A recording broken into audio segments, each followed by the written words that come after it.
If I ask you a question today, can money buy happiness or not? Most people would immediately feel a conflict inside their mind.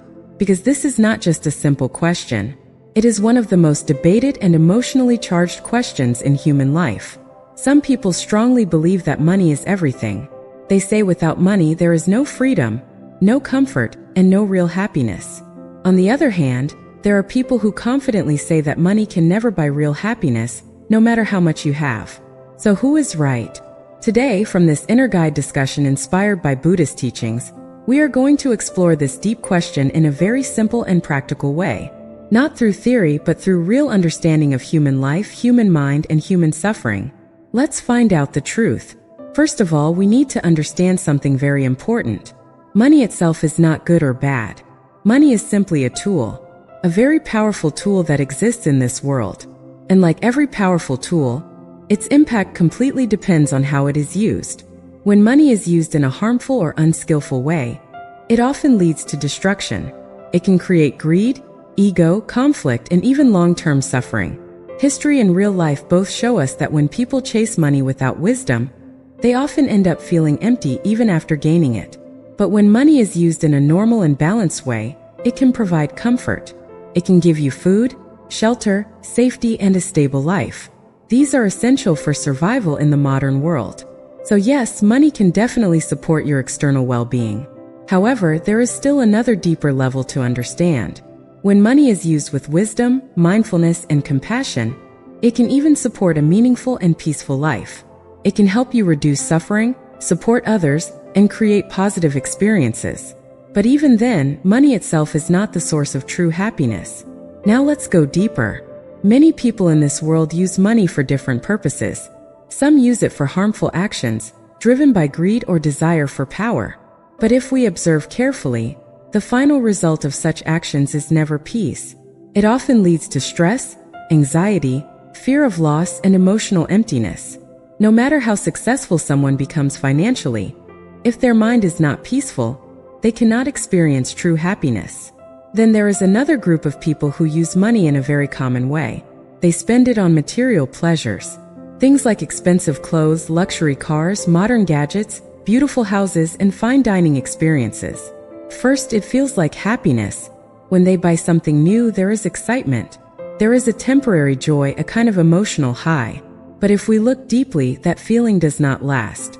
It slowly fades away. And after some time, the mind starts looking for the next thing, the next upgrade, the next experience. This is where Buddhist wisdom becomes very important. There is a clear difference between pleasure and happiness. Most people confuse these two. Pleasure is external. It comes from sensory experiences, taste, touch, sight, sound, and material possession.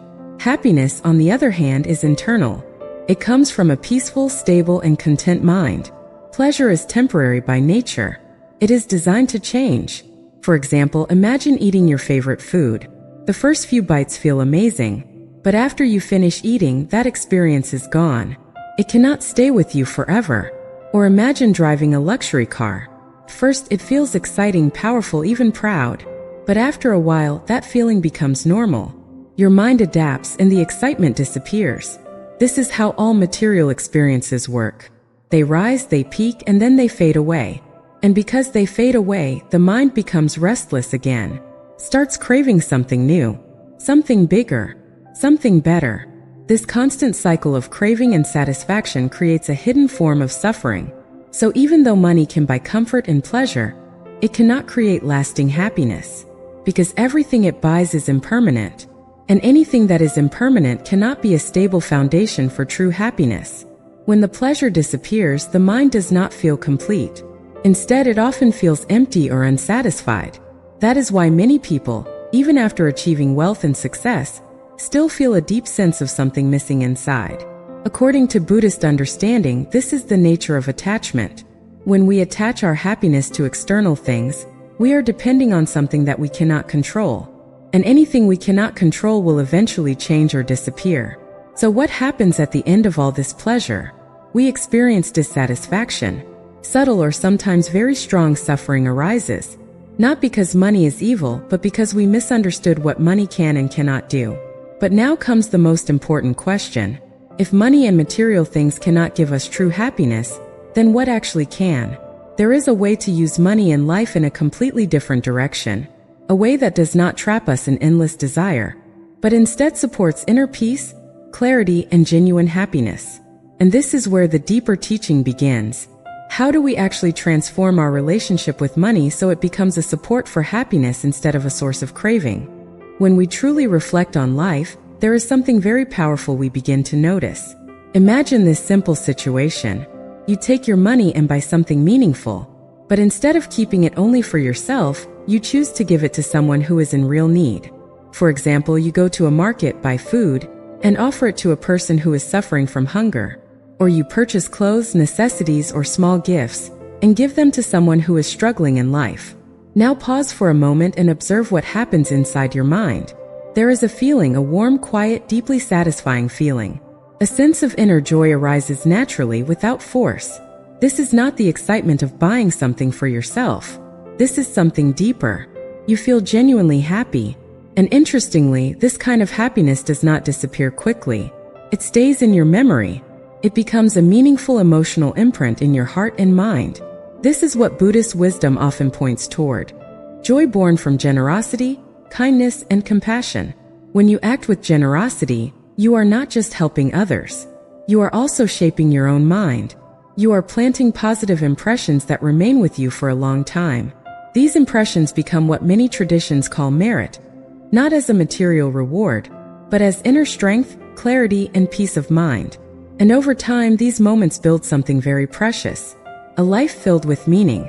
Because when you look back at your journey at the end of your life, what will truly matter? Not just what you owned, but how you lived. How many times you helped someone?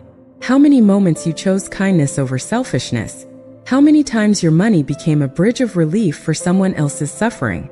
If you have many such memories of giving, supporting, uplifting others, your heart naturally feels light.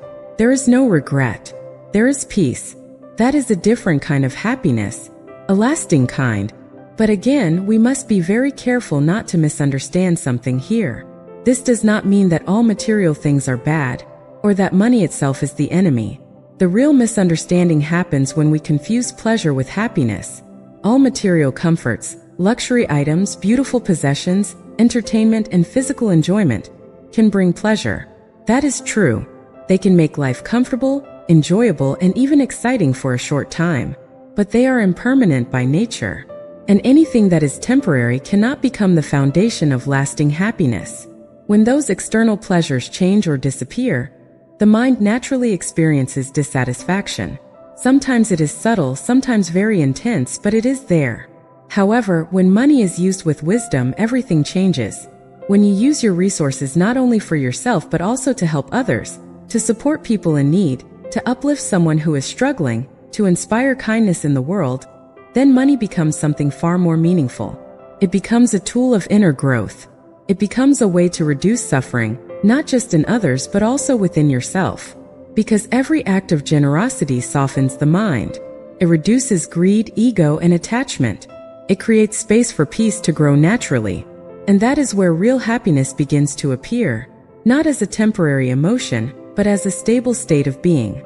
So instead of asking, can money buy happiness or not?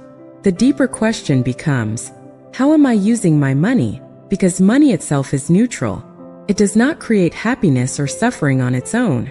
It only reflects the intention behind how it is used. If used only for endless consumption and desire, it leads to temporary pleasure and eventual dissatisfaction. But if used with awareness, kindness, and compassion, it becomes a powerful support for a meaningful and peaceful life. So yes, in a way, money can support happiness, but only when it is guided by the right mindset and right action. Use your money wisely. Use it to create good in this world. Use it to help, to uplift, and to inspire. And slowly, you will realize something very profound. True happiness was never inside the money itself.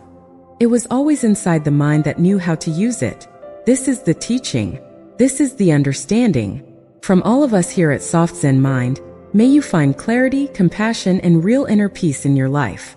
If this message resonated with you, don't forget to like this video and subscribe to the channel for more deep Buddhist wisdom and life-changing insights.